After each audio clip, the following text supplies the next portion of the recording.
Pour certains, ce sont des diables, des seigneurs de guerre et de miliciens sans état d'âme qui sont accusés d'exactions, de violences et d'atteinte aux droits humains. Pour d'autres, ce sont des héros qui ont pris des armes pour défendre la République démocratique du Congo. Entre ces deux visions opposées, une question demeure. Qui sont réellement les Wazalendo? Mesdames et messieurs, bonjour et bienvenue dans ce nouveau numéro de notre émission Débattons. Pour tenter de comprendre ces phénomènes qui bouleversent l'Est de la République démocratique du Congo, nous recevons M. Fabien Bika, originaire d'Uvira, ancien collaborateur de la présidence de la République démocratique du Congo, où il a travaillé sur des questions de démobilisation des groupes armés. Il possède une connaissance approfondie de Wazalendo et de leur histoire et aussi de leur révolution. Aujourd'hui, installé en Belgique, il nous livre son analyse sur un sujet qui divise autant qu'il passionne.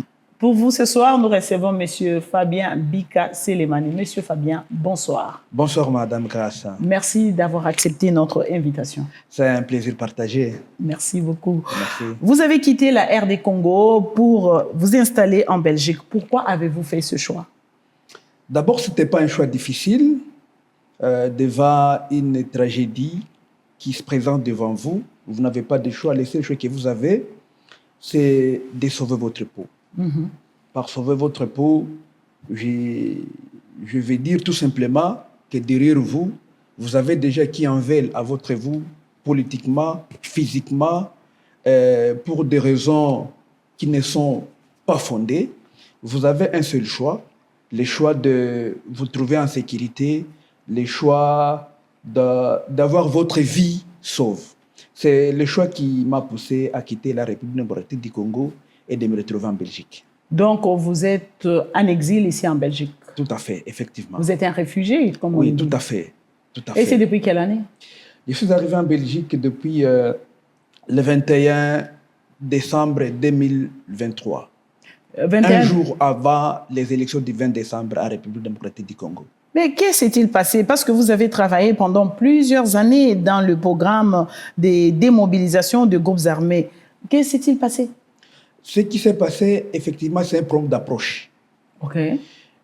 Au niveau de la République démocratique du Congo, il y a une structure qu'on appelle Programme de désarmement, démobilisation, relèvement communautaire et stabilisation, PDDRCS. OK. C'est au sein de ce programme qui est chapeauté directement, qui est sous la surveillance directe du président de la République. Il y a un coordonnateur national, mais qui est vraiment directement en collaboration directe avec le président de la République.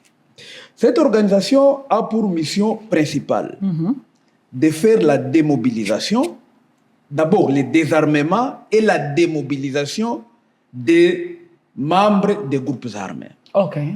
Et une fois ils sont désarmés, ils sont démobilisés, ils sont réinsérés dans leur communauté d'origine. Okay. Et non pas dans l'armée, et non pas dans la police, et non pas au sein des services de sécurité.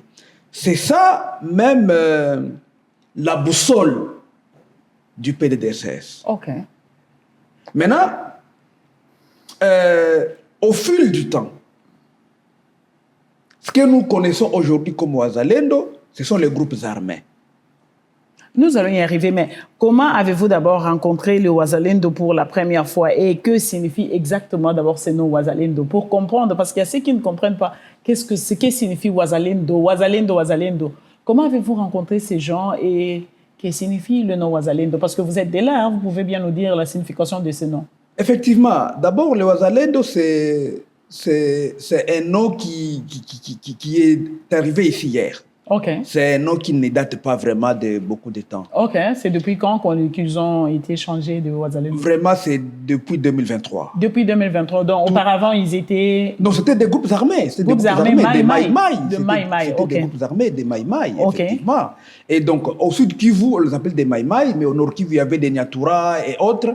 Mais tous, ils avaient la même vision, mais séparément, parce qu'il n'y a pas une coordination orthodoxe de Ouazalendo. Il n'y en a pas. Chaque chef d'un groupe armé, il est autonome. Et qu'est-ce qui s'est-il passé pour qu'ils changent le nom alors, pour qu'ils deviennent de Ouazalendo? Ils deviennent de Ouazalendo quand, au niveau supérieur de la nation, on se rend compte qu'on a des difficultés de protéger la nation, de protéger la patrie. Donc, on a besoin de personnes à renfort aux FRDC. Et qu'est-ce qu'on va faire? Il y a des personnes qui détiennent les armes, qui sont là, des groupes armés, que l'ancien régime, le régime de Kabila, avait combattu Mordicus, parce qu'il n'en voulait pas. Ils avaient combattu les groupes armés, mais le régime actuel va trouver une faveur de ces groupes armés. C'est comme ça que le pouvoir actuel les a utilisés. Et pour les utiliser, il ne faut plus qu'ils soient des groupes armés.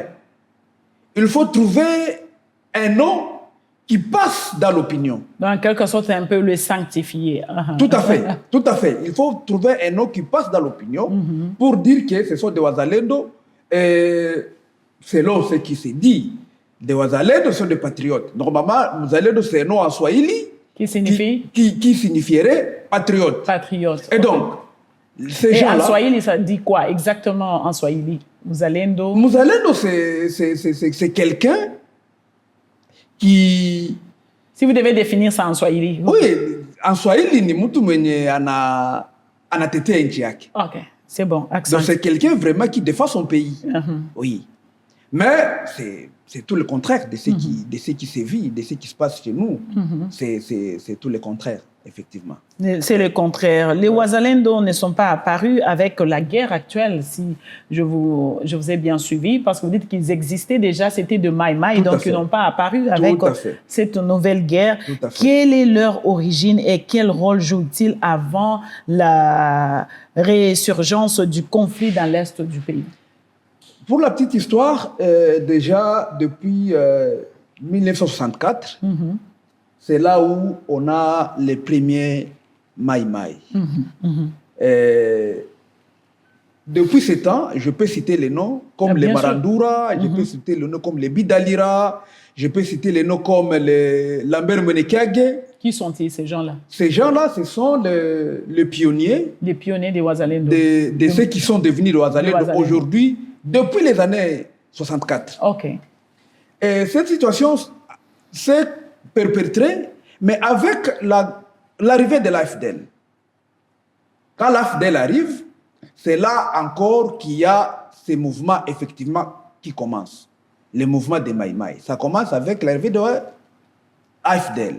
AFDEL, parce qu'ils étaient accompagnés par le Rwandais, les Ougandais, les Tanzaniens, et beaucoup d'autres qui étaient derrière l'AFDEL. Alors, il y a un certain nombre de gens, des autochtones, qui avaient pensé à cette époque-là que l'AFDEL vient, mais derrière eux, il y a les Burundais, derrière eux, il y a les Rwandais, il y a les Ougandais et les autres. Il fallait faire un bloc contre l'arrivée ou la progression de l'AFDEL. C'est comme ça qu'il y a les civils qui ont pris les armes pour bloquer l'avancée de l'AFDEL. Malheureusement, ils n'avaient pas la force, ils n'avaient pas une idéologie, ils n'avaient rien qui pouvait contrer l'avancée de l'AFDEL. L'AFDEL est parti jusqu'à Kinshasa. Et quand l'AFDEL part à Kinshasa, mais derrière l'AFDEL, il y a ces petits groupes résiduels qui étaient restés. Les petits groupes résiduels des gens qui étaient restés. Et en 98, quand la guerre de l'IRCD commence à l'est du pays, le régime de Kinshasa connaissait derrière qu'il y avait des groupes de gens qui s'opposaient à eux. Ils ont profité pour armer ces gens-là. OK. Encore une fois, pour combattre les RCD dans les endroits qu'ils occupaient. C'est comme ça qu'à Ouvira et à Fizi, les RCD étaient là, mais dans les montagnes, il y avait les Maïmaï là-bas. Et à l'époque, je peux citer... Il y Les avait... anciens Maïmaï, nouveaux aujourd'hui Ouazalendo. Oui, les anciens Maïmaï, il y avait comme... beaucoup d'entre eux, ils ont intégré l'armée. Aujourd'hui, ils sont les généraux. Je peux parler par exemple du général Nakabaka, c'est quelqu'un d'Ouvira. Mais à l'époque, il était Maïmaï. Mais il avait intégré l'armée après Sun City. Après les dialogues de Sun City, tous les Maïmaï, ils avaient intégré l'armée. Okay. Et ils étaient une composante à part entière à Sun City. Okay. Oui, donc c'est un peu ça. Mais non, selon vous, qu'est-ce qui pousse aujourd'hui les citoyens, parfois sans expérience militaire, comme vous venez de le dire, à abandonner leur famille et leur métier pour rejoindre les Ouazalendo? C'est une fausse information, tout simplement. Et donc, quel genre de fausses informations qu'on leur donne? C'est ce que je veux dire, c'est que on leur présente comme les héros quand c'est nécessaire. OK. On dit qu'ils défendent la patrie, on dit qu'ils défendent la patrie uniquement contre le Rwanda. OK. Donc, on leur présente le Rwanda comme les satans, comme les malheurs du Congo. On présente le Rwanda est là, le Rwanda veut prendre les terres congolaises, le Rwanda veut prendre notre pays. Et donc, pour barrer la route au Rwanda, il faut qu'il y ait des gens courageux qui vont prendre les armes pour barrer cette entreprise-là du Rwanda. Et pourtant, c'est tout faux. C'est tout faux. C'est pour cela, moi, j'ai dit qu'ils ont une fausse information. Et ils sont là, ils n'ont aucune assistance. Et quand ils n'ont pas d'assistance, ils n'ont pas de formation militaire, ils ont les armes, mais ils n'ont aucune formation au maniement d'armes. La conséquence, ça va être quoi? Quand ils ont besoin de quoi que ce soit, et qu'ils ont les armes, mais ils n'ont pas ce qu'ils ont besoin, ils vont aller chercher ça auprès de la population. Donc aujourd'hui, nous pouvons dire que le Ouazalendo sont la conséquence d'un échec de l'État d'assurer la sécurité ou relève d'une dynamique. Si... Ça, vous l'avez bien, vous l'expliquez bien. Pour moi, les Ouazalendo sont une conséquence directe de l'absence de l'autorité de l'État. OK. C'est ça pour moi. Donc les Ouazalendo, ils sont là en conséquence de l'absence de l'autorité de l'État. Donc si on comprend bien, soi-disant les dirigeants de Ouazalendo ont profité de l'absence de l'autorité de l'État pour former ces groupes, pour alimenter ces groupes armés. Et oui, parce qu'avant 2023, ces Ouazalendo, ils étaient traqués par le gouvernement congolais. Donc nous parlons du gouvernement de l'ancien président Joseph Kabila Kabange. Donc, là, les Ouazalendo n'avaient pas de place, ils étaient traités comme des groupes armés et ils devaient être traqués, soit ils devaient se rendre, ou soit ils devaient être traqués. Il y a beaucoup d'opérations. Vous pouvez citer quelques-uns? Non, par exemple, je prends... D'abord, il y a les opérations conjointes qui étaient faites par le Rwanda et la RDC. La RDC. Par exemple, il y a Omojawetu, l'opération Omojawetu, Amani Léo, Amani 1, Amani 2. Toutes ces opérations avaient un seul objectif. D'abord, de traquer les groupes armés locaux et de traquer les groupes armés étrangers qui étaient en République démocratique du Congo. Et à part ça, au niveau régional, mais il y avait également des initiatives internes où le gouvernement congolais s'employait activement à traquer les groupes armés. C'est comme ça que je prends par exemple M. Yakutumba William, il était toujours dans le fin fond, le fin fond de la brousse de Fizi. Fizi, OK. Parce qu'il était toujours traqué constamment par le gouvernement. Le gouvernement de l'ancien président Joseph Kabila. Bien entendu, Joseph Kabila. Parlons d'abord de le Ouazalendo face à la guerre d'aujourd'hui.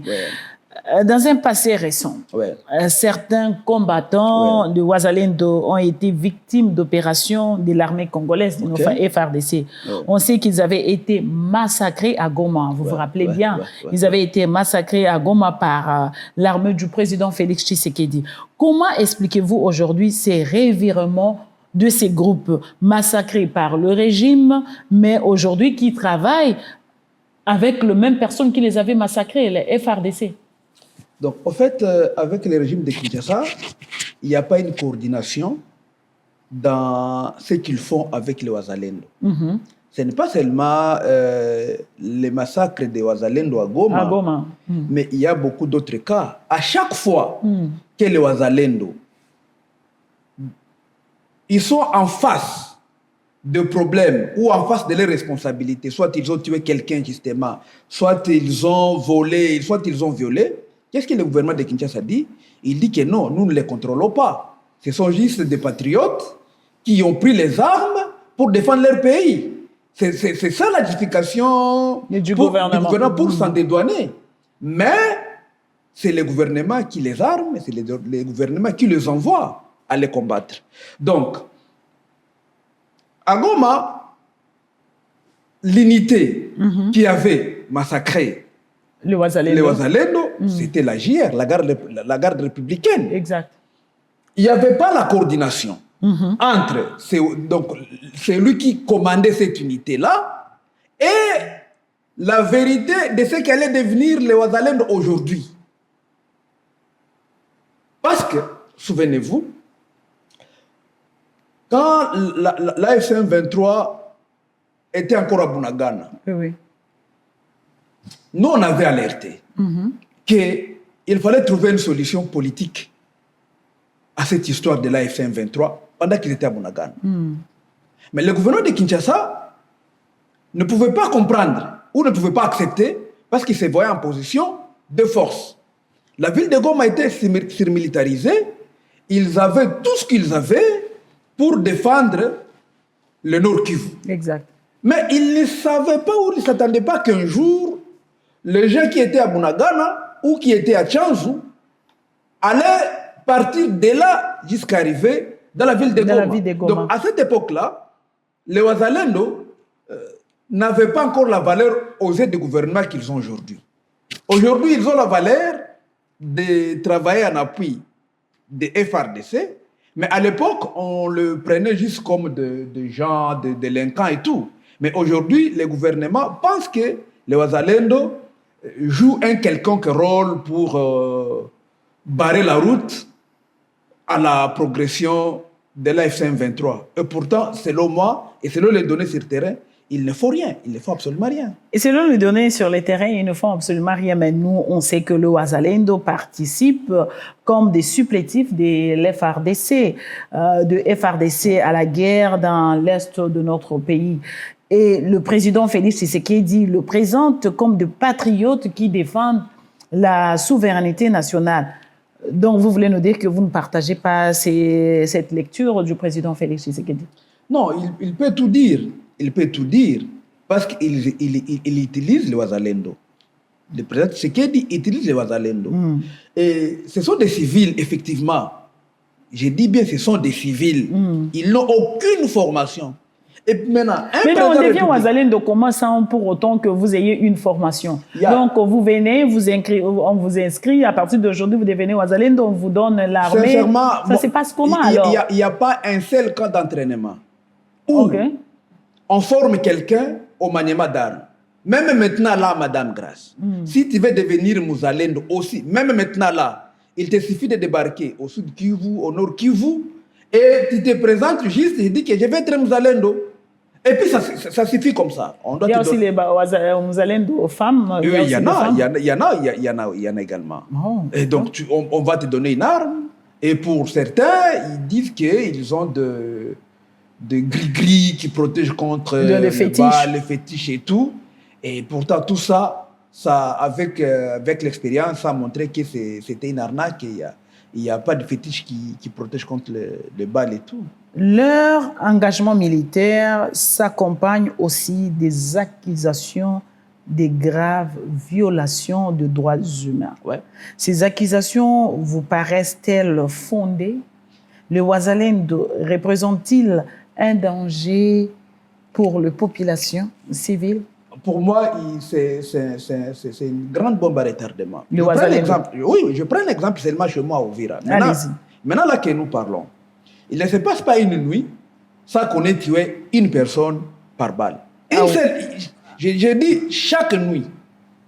Chaque nuit, il y a des gens qui meurent par balle. Ce sont des statistiques trop graves. Et ça, peut-être en dehors des caméras, je peux vous donner les noms, je peux vous donner les nombres exacts. Ils sont Mais ce tués. n'est pas un secret, allez-y, dites-nous. Non, tu vois. Maintenant, Donc, si vous pouvez parler seulement de ce mois de juin, y a-t-il combien de personnes qui ont été tuées à Ouvira par à balle? Ouvira, par exemple, pour le mois de juin jusqu'aujourd'hui, il n'y a pas moins de 15 personnes qui ont été tuées par balle. 15 personnes, Qui ont été juste tuées. pour le mois de juin. Pour le mois de juin, ils ont été tués par balle.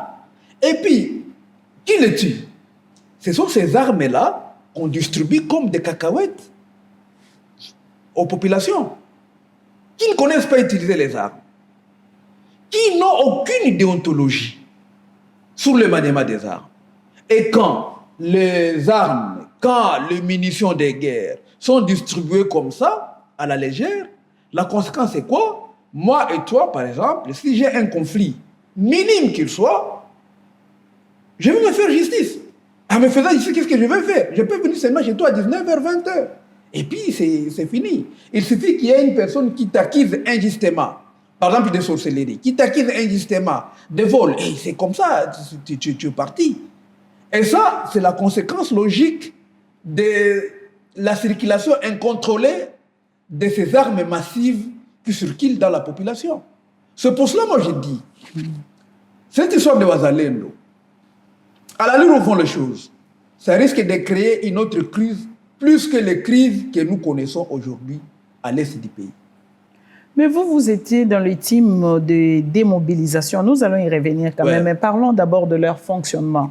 Leur fonctionnement et commandement. On entend souvent dire qu'il n'existe pas un seul mouvement de Wazalendo. Vous l'avez d'ailleurs dit au début, ils étaient dans un groupe, il y avait plusieurs groupes, mais plusieurs groupes parfois liés à des personnalités politiques. On accuse même certaines autorités, notamment le ministre Julien Paluku, Moïndo Nzangi, Justin Bitakwira et les autres, de disposer de leur propre Wazalendo. Dites-nous, qui est le vrai chef de Wazalendo et comment fonctionne-t-il? Parce que vous avez été dans le team de démobilisation de ces groupes-là. Déjà, ce qu'il faut comprendre, il n'y a pas de Wazalendo qui sont regroupés dans des synergies ou dans des plateformes. À chaque fois qu'il y a une tentative de les regrouper et tout, ils finissent par se disloquer parce que de base, ils n'ont pas la même idéologie. De base, ils n'ont pas les mêmes objectifs. Moi, je suis parti en vous parce que j'avais une dette de quelqu'un et je suis incapable de payer cette dette.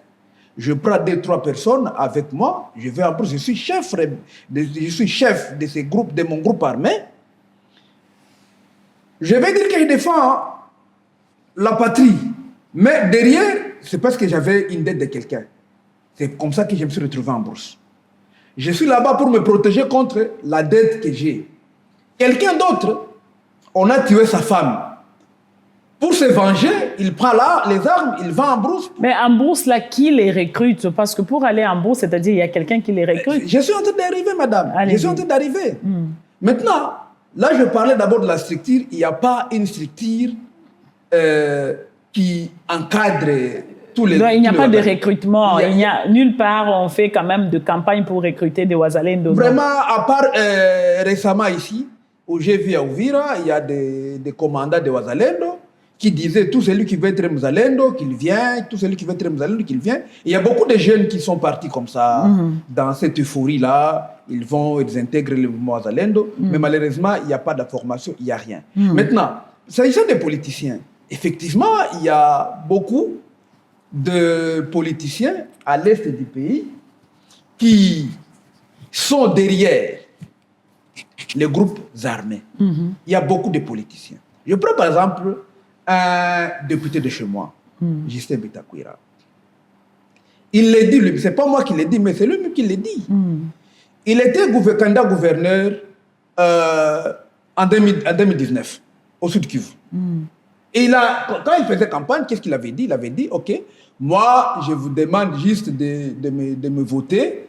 Quand vous me votez, je vais prendre tous ces gens-là, c'est comme ça, je reprends ces mots. Je vais prendre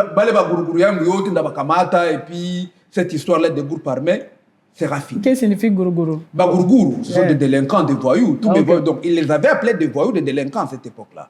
Wow. Je vais prendre tous mes voyous, tous mes délinquants qui coupent la route, qui tirent, qui volent, et puis je vais les faire sortir de la brousse et cette histoire-là d'insécurité va finir. Si un haut responsable, et qui était un député, qui dit ça ouvertement, que ces gens-là lui appartiennent, est-ce que moi je vais le contredire? Non. Moi je ne vais pas le contredire. Donc, c'est lui qui avance la thèse de dire que non, il y a des politiciens qui ont des groupes armés. Moi, je suis totalement d'accord. Parce qu'eux-mêmes le disent. L'histoire ici de Ouazalendo, qui est à l'origine de cette histoire de Ouazalendo? C'est Mwindo Zangi. C'est le ministre Mwindo Zangi qui a présenté les dossiers de Ouazalendo. Il est parti dire non, monsieur le président, aujourd'hui, sur terrain, les choses ne vont pas bien. Et si on convertissait ces groupes armés-là au Ouazalendo, comme ça, ils vont aider les FARDC, et le président a mordi l'hameçon et nous avons tout ce que nous avons aujourd'hui. Parce qu'il savait qu'il n'avait pas assez de militaires pour combattre à l'Est. Le Ouazalendo maîtrise bien l'Est. Ah oui, c'était ça. C'était ça. Il savait qu'il y avait un déficit de militaires. Et mais si on mettait les Ouazalendo, malheureusement, avant que le gouverneur militaire Chirimois Mnemer, il disait qu'à Goma, dans la ville de Goma, il avait 50 000 Ouazalendo. Dans la ville de Goma. Dans la ville de Goma, donc il gérait 50 000 Ouazalendo. Là, il a parlé ça quand il demandait la ration pour ces gens. Il disait qu'il avait 50 000 Ouazalendo. Et donc, tous ces 50 000 Ouazalendo répondaient à différentes instructions. Donc, chaque chef avait l'instruction qu'il donnait à ces gens, chaque chef avait l'instruction qu'il donnait à ces gens. C'est comme ça, fonctionner avec les Ouazalendo, fonctionner avec les groupes armés, c'est très très difficile. Donc vous voulez dire ici, tous ces politiciens-là que je venais de citer récemment, Mwindo Zangi, Bitakwira, chacun d'eux a ce groupe. Ça c'est évident, et eux-mêmes ils savent qu'ils sont là, et ils utilisent ces gens-là selon les besoins du moment. Ils utilisent ces gens selon les besoins du moment. À chaque fois qu'ils trouvent que ses intérêts sont menacés, il envoie ces gens-là faire de n'importe quoi. Mais quand est-ce que ces Ouazalendo-là, comment Kibarikuya, Bantu Yaba Mwindo Zangi, Yaba les Bantu? Parce que vous venez de nous dire qu'à l'époque du président Kabila, les Ouazalendo n'existent pas. Ces gens-là, les Mwindo Zangi, les Bitakwira, les Julien Paluku, ils étaient au gouvernement avec le président Kabila. Ils ont commencé à recruter les Ouazalendo après avoir été avec le président Félix Tshisekedi, où ils entretenaient déjà les Ouazalendo en cachette. Madame, ces gens-là sont une force de réserve pour les politiciens. Pour me faire une santé politique, je dois avoir les gens qui vont porter mes revendications. Si j'ai les gens qui portent mes revendications, je suis en sécurité à Kinshasa. Même sous la période de Joseph Kabila, le président Kabila, ils entretenaient directement ou indirectement de relations avec ces groupes armés. Même si le président Kabila combattait ces groupes. Ah oui, effectivement, c'est pour cela les phénomènes groupes armés ne finissaient pas. Il y avait beaucoup d'argent qui était utilisé pour finir cette histoire, mais cette histoire persistait parce que les politiciens savaient ou savent que, aussi longtemps que ces gens sont là, pour moi, c'est une sécurité. Je peux aller auprès du président Kabila et lui dire, OK, Excellence, Monsieur le Président, est-ce que je peux effectuer une mission là-bas chez nous pour aller parler avec ces gens, pour voir comment est-ce qu'ils vont quitter la brousse? Il y a l'argent qui va être déboursé, ils vont là-bas, ils parlent avec ces gens. Au lieu de les amener à quitter la brousse, ils renforcent encore l'idéologie. Restez là-bas. Nous, on vous défend ici, mais restez là-bas. Au bon moment, nous, on va vous dire quand est-ce que vous allez sortir. Au bon moment, nous, on va vous dire quand est-ce que vous allez quitter. Mais là, on ne voit pas encore clair. Restez d'abord là-bas. C'est comme ça que cette histoire a perduré. C'est comme ça que cette histoire a perduré jusqu'à en arriver aujourd'hui. Donc pour le garder en brousse, donc, on les entretient très bien. Ils sont bien payés alors? Non, ce n'est pas qu'ils sont bien payés. Par exemple, le chef du mouvement, du groupe armé, lui, on peut lui donner l'argent, mais les gens, les simples Ouazalendo, ils ne reçoivent rien. Et c'est ça maintenant. Quand ils sont là-bas, ils ne reçoivent rien. Qu'est-ce qu'ils font? Ils vont chercher à manger auprès de la population, ils vont stocker la population, et c'est ce qui est compliqué, parce qu'ils ne sont pas entretenus par leur chef ou même par les gens qui sont à Kinshasa, qui les entretiennent. Ils ne sont pas entretenus par leur chef, mais comment ils s'organisent à coopérer à coopérer avec les FARDC? Mais là, nous parlons de deux choses. Aujourd'hui, nous parlons de Wazalendo, mais hier, c'était des Maïmaï. Oui. Pendant la période des Maïmaï, il n'y avait pas une collaboration entre les Maïmaï et les FARDC. Et maintenant qu'ils coopèrent avec les FARDC. Maintenant qu'ils coopèrent avec les FARDC, c'est dans un cadre légal, c'est dans un cadre officiel. Donc, il y a et comment ils s'organisent? On sait que c'est un cadre légal. Par exemple, comment ils s'organisent? Parce qu'eux, ils n'ont pas de formation, ce sont des civils qu'on a juste remis des armes. Oui, c'est ce que je dis. Par exemple, aujourd'hui, au Sud Kivu, il y a un commandant région militaire, la 33e région militaire, qui est basé à Ouvira. Qui s'appelle? Il s'appelle Fabien Dounia, c'est ça son nom. Donc, à travers les commandants région, si par exemple il y a l'argent qui est venu de Kinshasa, c'est auprès de lui que l'argent arrive et lui distribue aux Zalendo. Il connaît, lui, c'est les chefs Wazalendo, les chefs Muzalendo, le chef Muzalendo. Il y a par exemple, la fois passée, j'ai vu une vidéo où il y avait 50 000 $ qui étaient destinés aux Wazalendo. Il a appelé les Wazalendo, il l'a donné publiquement, et sous caméra. Et on les paye combien, vous avez l'idée? Non, il y avait 50 000 $ qui étaient venus. Il n'y a pas un montant fixe. Mais c'est par rapport aux besoins qu'ils ont. Peut-être qu'ils peuvent présenter un état de besoin et que le gouvernement répond à cet état de besoin. Et des fois, on peut dire que ça va, il y a une prime pour le Wazalendo. Le gouvernement sort une prime et on donne au Wazalendo. Certains estiment que le recours à de groupes armés comme supplétifs fragilise l'autorité de l'État. D'autres pensent qu'il s'agit d'une nécessité face à l'urgence sécuritaire. Où vous situez dans ces débats? Il n'y a pas l'urgence, il n'y a pas la nécessité. Ça, c'est la fragilisation de l'appareil de l'État. Vous savez, lorsqu'on est dirigeant, lorsqu'on est chef, il faut toujours penser 10 ans, 20 ans, 30 ans, 50 ans après. Parce que ceux qui dirigent aujourd'hui, ils ne seront pas là après 10 ans. Le président Tshisekedi, il est fin mandat. Il doit partir normalement. Donc, s'il lui part après 2028, c'est lui qui viendra après lui. Vous imaginez les travaux qu'il aura à faire pour restaurer l'autorité de l'État? Juste par un simple conseil d'inadvertance que son prédécesseur haït. Et donc, entretenir les groupes armés, c'est fragiliser au fond l'autorité d'État. Vous imaginez un commandant Muzalendo qui prend le micro et qui défie un général de l'armée. Il le défie. Il dit, nous, on ne veut pas de toi ici. Nous, on ne veut pas de toi ici. Et quand on le dit, c'est tout le monde qui écoute. Hein. Il y a des relais à Kinshasa, il y a des députés qui disent, oui, là-bas, on a dit qu'on ne veut pas de lui, il faut le faire partir de là, il faut le faire partir de là, il faut le faire partir de là. Et enfin, on le fait partir. À Ouvira, chez moi. Il y a un général qui avait été nommé avant la chute de Bukavu. Il y avait un commandant, Olivier Gassita, il est Mouniamouleng. Ouais.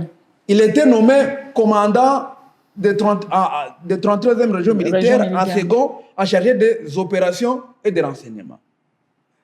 Pendant que la ville de Bukavu tombe, le général Olivier Gassita n'était pas à Bukavu. Quand la ville avait tombé, il n'était pas à Bukavu. Il était à Kinshasa. Quand Bukavu tombe, la province s'est retranchée à Ouvira. Le gouverneur est parti à Ouvira, la région militaire est partie à Ouvira. Quand maintenant Olivier Gassita vient rejoindre son poste à Ouvira, mais les Wazalendais se sont opposés. Ils ont organisé des manifestations, ils se sont opposés farouchement. Oui, on se rappelle bien de ces manifestations. Et puis, qu'est-ce que le gouvernement a fait? Le gouvernement a plié. Vous voyez le niveau dans lequel il y a la fragilité au sommet de l'État? Quel avenir après la guerre? Nous voulons d'abord parler de l'avenir de ce Wazalendo après la guerre. Si la paix revenait demain à l'est de la République démocratique du Congo, c'est ce que nous souhaitons d'ailleurs, parce que nous voulons que la paix revienne as soon as possible, le plus tôt possible, mbio, noki, comme on dit en Lingala. Que voudrait-il faire de milliers de jeunes engagés au sein de Wazalendo? Ils feront quoi avec eux? Est-ce que les intégrer dans l'armée, le démobiliser ou privilégier leur insurrection dans la vie civile? Qu'est-ce qu'ils feront avec ces Wazalendo? Parce que vous avez quand même travaillé dans les démobilisations de ces Wazalendo. D'abord, aujourd'hui, il y a une loi qui institue la RAD. il y a une loi qui incite la RAD, l'armée de la défense et de la réserve de la défense d'armée. Aujourd'hui, les Wazalendo, ils se disent qu'ils sont de la réserve de la défense. Ils se disent qu'ils sont de la réserve de la défense. C'est eux qui le disent. Mais il n'y a pas une loi qui les amène là-bas. Parce que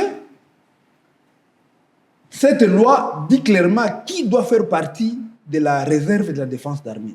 Cette loi dit que non, c'est tout individu âgé d'au moins 18 ans, apte physiquement. Il doit aller individuellement auprès des services recruteurs pour déposer sa candidature. On doit aider sa candidature. Si on trouve qu'il est apte à faire partie de ce corps-là, il va aller. Mais s'ils ne viennent pas là-bas, donc ils ne sont pas membres de ce corps. Ça, c'est un. Deuxièmement, tous ces gens-là, ça prendra beaucoup de temps pour éradiquer ce phénomène. Imaginez un phénomène qui a duré plus de 30 ans. Ce n'est pas par un claquement de doigts qu'on doit les terminer. Surtout qu'il y a des politiciens derrière qui trouvent leur santé politique derrière. Donc, ça va prendre beaucoup de temps, mais il faut une volonté ferme d'en finir. Une volonté ferme. Une volonté ferme d'en finir. Le PDDR16, c'est un programme vraiment très ambitieux, capable de finir tout ça. Mais il faut qu'au niveau le plus élevé, qu'on ait des décisions fermes. Qu'est-ce qui avait fait que vous puissiez échouer dans cette démarche de la démobilisation de ces groupes armés, selon vous? Non, déjà, échouer, c'est trop dire. On n'avait pas complètement échoué. Nous, à notre époque, nous, on n'a pas échoué parce qu'on est parvenu à démobiliser les gens. Malheureusement, les gens que nous, on a démobilisés, on les a encore repris dans les Wazalendo. Tu vois, nous, on a démobilisé plus de 5000 personnes, mais on les a encore repris. Mais on parle de 50 000 personnes. Vous avez plus de 50 000 Wazalendo seulement dans la ville de Goma. Vous imaginez maintenant aux alentours, ils étaient au nombre de combien? Mais vous avez pu tout simplement démobiliser 5 000. Oui, ça, je dois être honnête avec vous.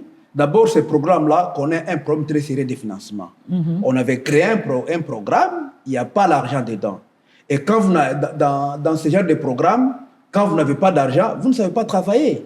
Vous devez déployer des équipes de sensibilisation 24 heures sur 24 dans les coins et recoins pour aller sensibiliser les gens de quitter la brousse. Il faut leur parler du bienfait de regagner la vie civile, de regagner la maison.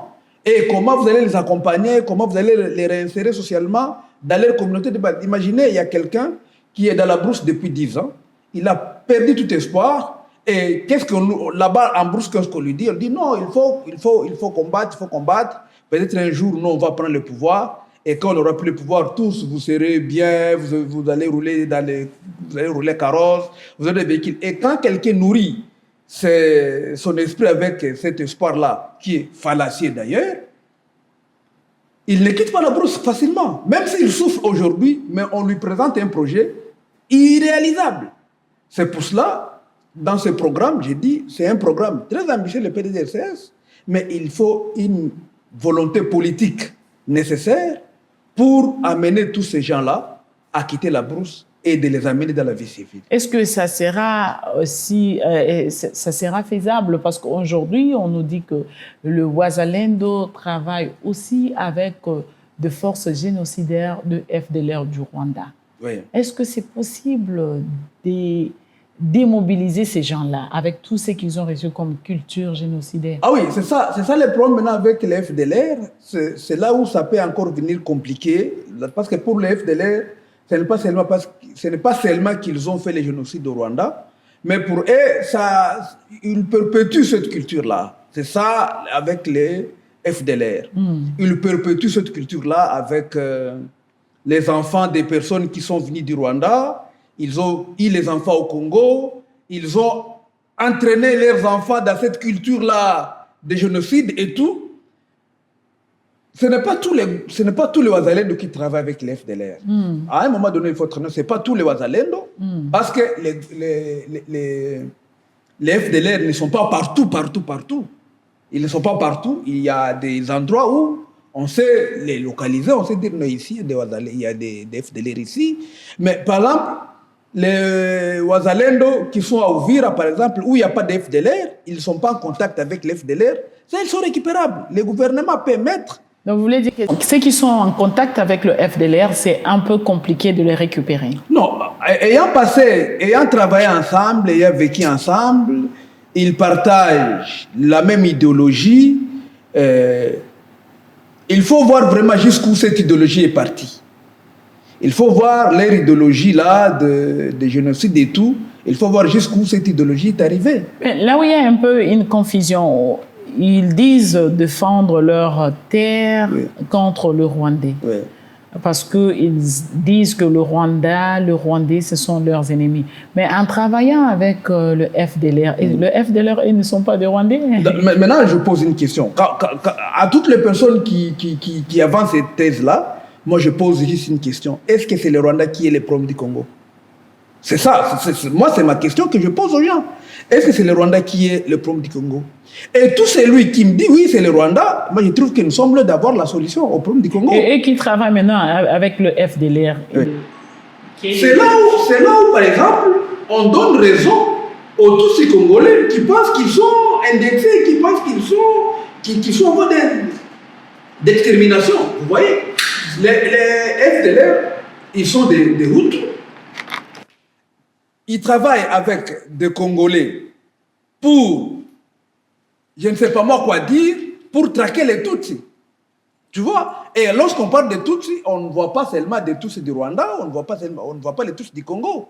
Les Tutsis sont des Tutsis, tu vois? Et quand on est en face de cette ethnie-là, ils sont dans le droit de dire qu'ils sont en voie de disparition.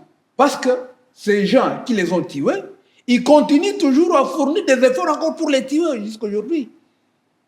Et c'est là où ça complique. Mais pour moi, il faut une volonté ferme du pouvoir pour terminer cette histoire des groupes armés. Est-ce que dans les espaces où contrôle maintenant l'AFC-M23, existe-t-il encore de Wazalendo? Les Wazalendo créent encore de désordre là-bas? Ou pouvons-nous dire que l'AFC-M23 a amené une décision ferme que vous êtes en train d'insister ici que le gouvernement de Kinshasa? Sincèrement, moi, je ne suis pas en train de parler de l'AFC-M23. Je ne suis pas ni porte-parole, je ne suis pas ni qui de... Mais lorsque moi je vois l'espace où l'AFC-M23 dirige aujourd'hui, il y a des incursions des groupes armés. Je prends par exemple dans les territoires de Kabare au sud Kivu. La partie de Kavumu. De temps en temps, moi je suis. Il y a des Wazalendo qui sont venus là-bas, ils ont fait les désordres et puis ils sont encore repartis. Ils ne viennent pas pour occuper l'espace où ils sont, mais ils viennent faire des incursions et ils rentrent encore. Donc ils ne sont pas trop loin. C'est par exemple, ici, je ne sais pas, nous sommes dans une commune ici, à Bruxelles, mais dans 2 communes après, il y a des Wazalendo. Vous voyez, je prends par exemple au sud Kivu, à Katogota, il y a les AFC-M23, à Katogota. Mais à 1 kilomètre, il y a les Wazalendo, il y a les FARDC. À 1 kilomètre de là, il y a les Wazalendo. À Luvungi, il y a les Wazalendo, il y a tout ce que vous avez là-bas. Mais parce que là, ce n'est pas sous contrôle de l'AFC-M23, c'est sous contrôle du gouvernement. C'est ce que j'ai dit.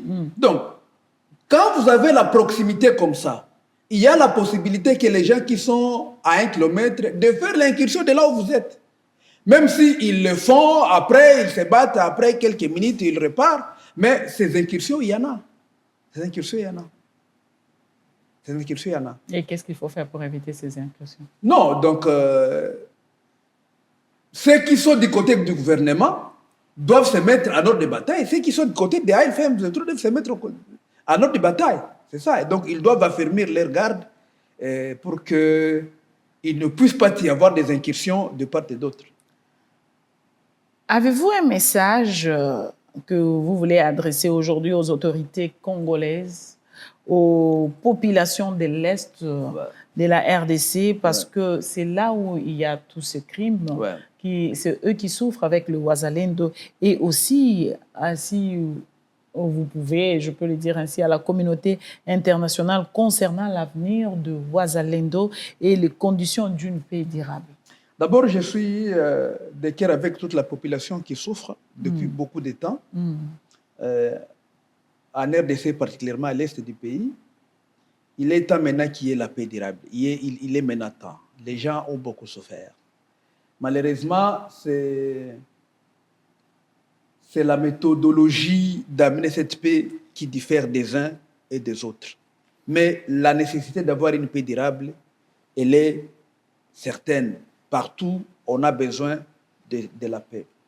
Et par rapport au Wazalendo, pour moi, il y a une seule voie. Il n'y en a pas deux pour le Wazalendo. La seule voie qu'il y a, soit, c'est de se rendre au PDDR16. Ils doivent se rendre au PDDR16. C'est la seule voie. Parce que derrière, là-bas, il n'y a pas d'issue.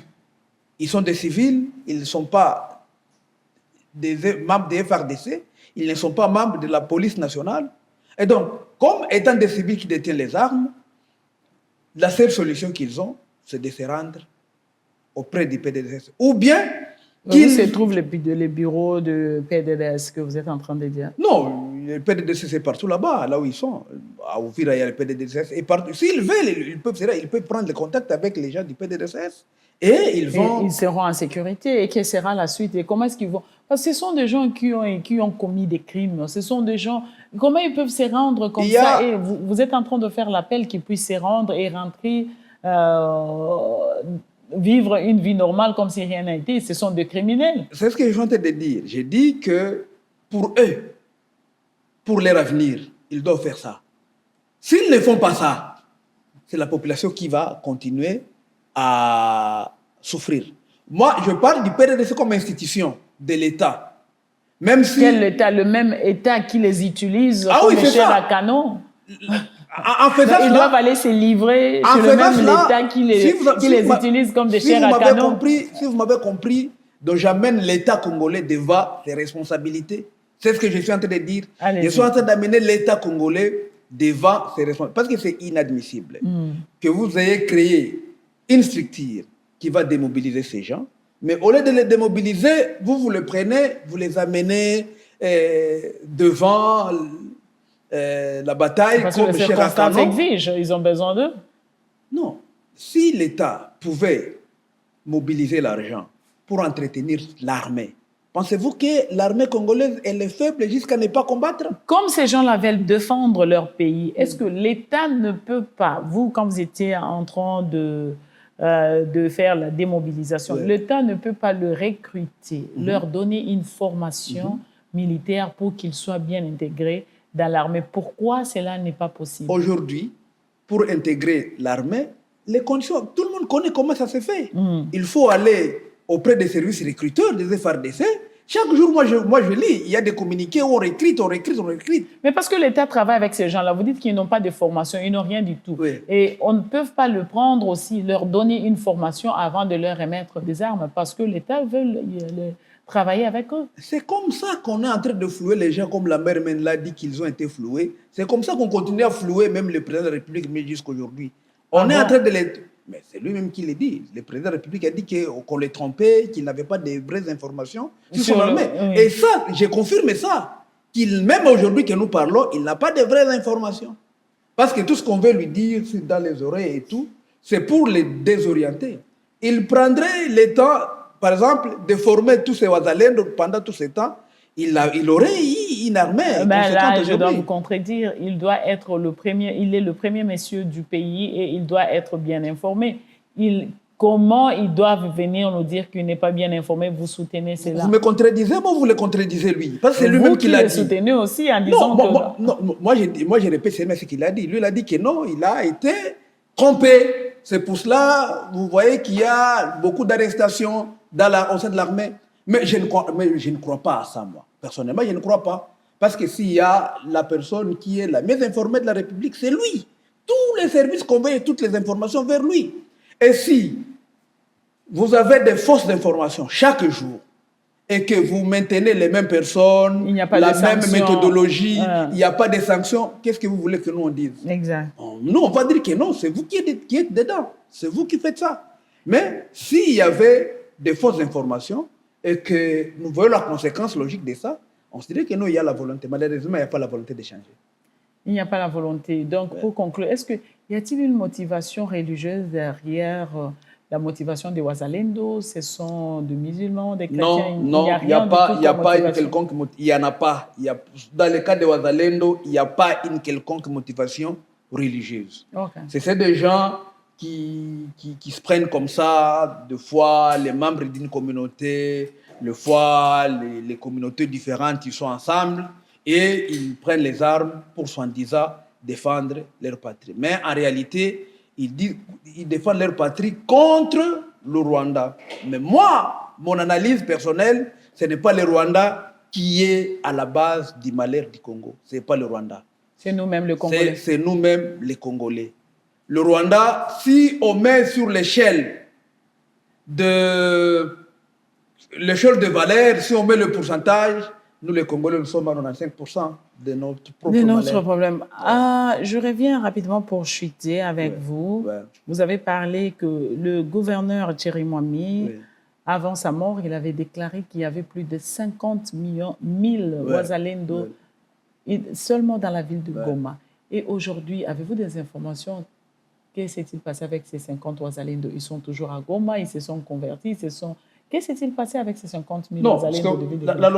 La logique, c'est que quand la ville de Goma est passée sous le contrôle de l'AFC M23, ceux qui ne voulaient plus être les Wazalendo ont abandonné. Soit il y en a ceux qui ont repris leur vie civile calmement, ou bien il y en a ceux qui sont partis adhérer auprès de l'AFC M23 et ils ont fait la formation, ils sont devenus des militaires. Et il y en a qui sont partis très loin de là où l'AFC M23 contrôle. Parce que, je prends par exemple le général Guidon Chumiraï, il avait des éléments là-bas, mais lui, il est toujours en brousse. Donc, il est parti avec ces éléments là-bas. Il était tout près de Goma, mais quand la ville est tombée, ils sont rentrés dans Walikale, ils sont rentrés dans Massis au fin fond. Donc, ces gens-là, il y en a qui sont rentrés dans leur bastion, et il y en a qui ont quitté, il y en a qui ont rejoint aussi la FM23. Monsieur Fabien, je vous donne quelques minutes si vous avez un message à vous adresser aux Wazalendo et surtout à la population de l'Est, parce que vous êtes aussi de l'Est, vous êtes d'Ouvira, vous savez ce qui se passe dans cet espace-là. Quel serait votre message?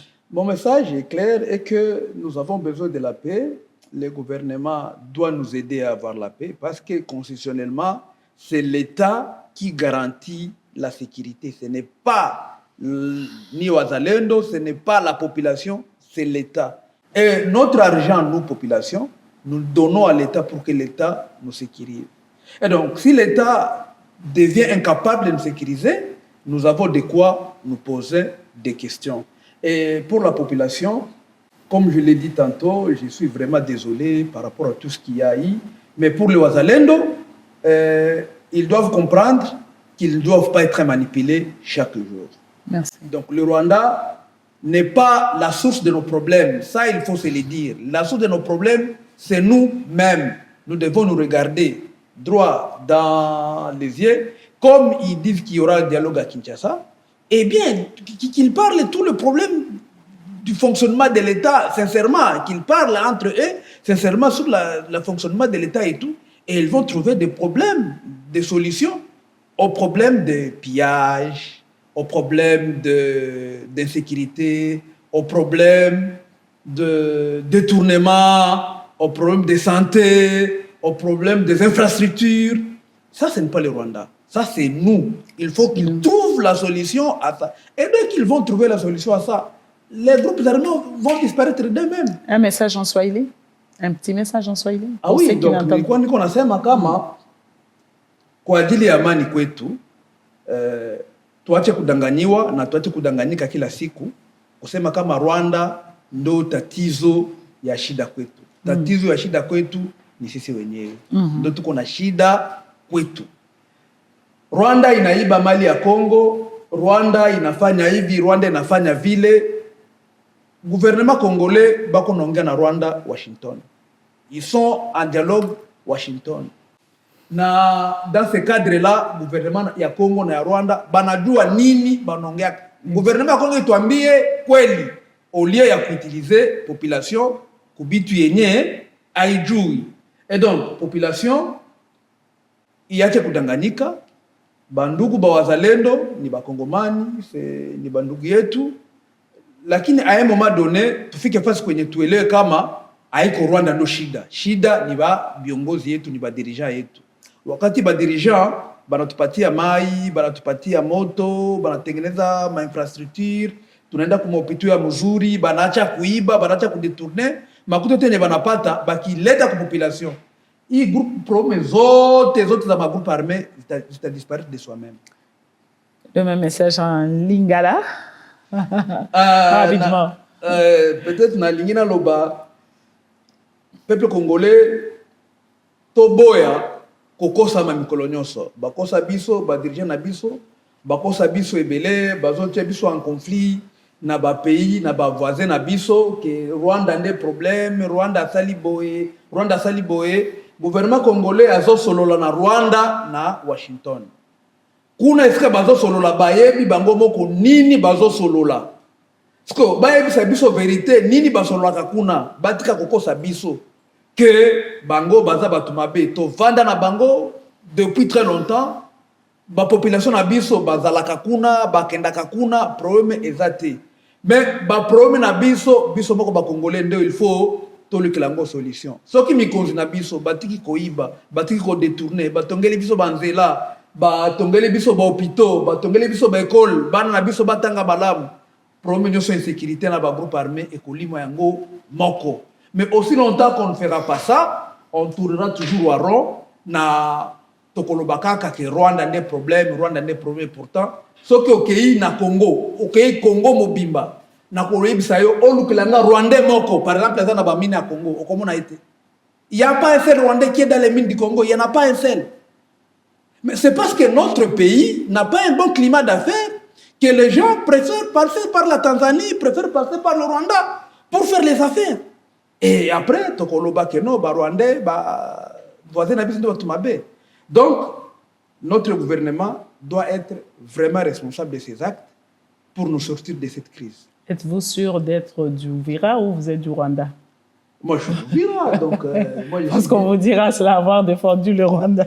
Non, moi, je ne défends pas un pays, je ne défends ni le Rwanda, je ne défends ni personne, mais moi je suis pour la population. Il faut que la population trouve son compte dans tout ce qui se fait au pays. Monsieur Fabien, ouais. Merci d'avoir partagé votre expérience et votre analyse sur un sujet aussi très sensible. Merci beaucoup, madame. Et c'est un plaisir. Merci beaucoup. Merci à vous, chers téléspectateurs. Merci de nous avoir suivis et à bientôt.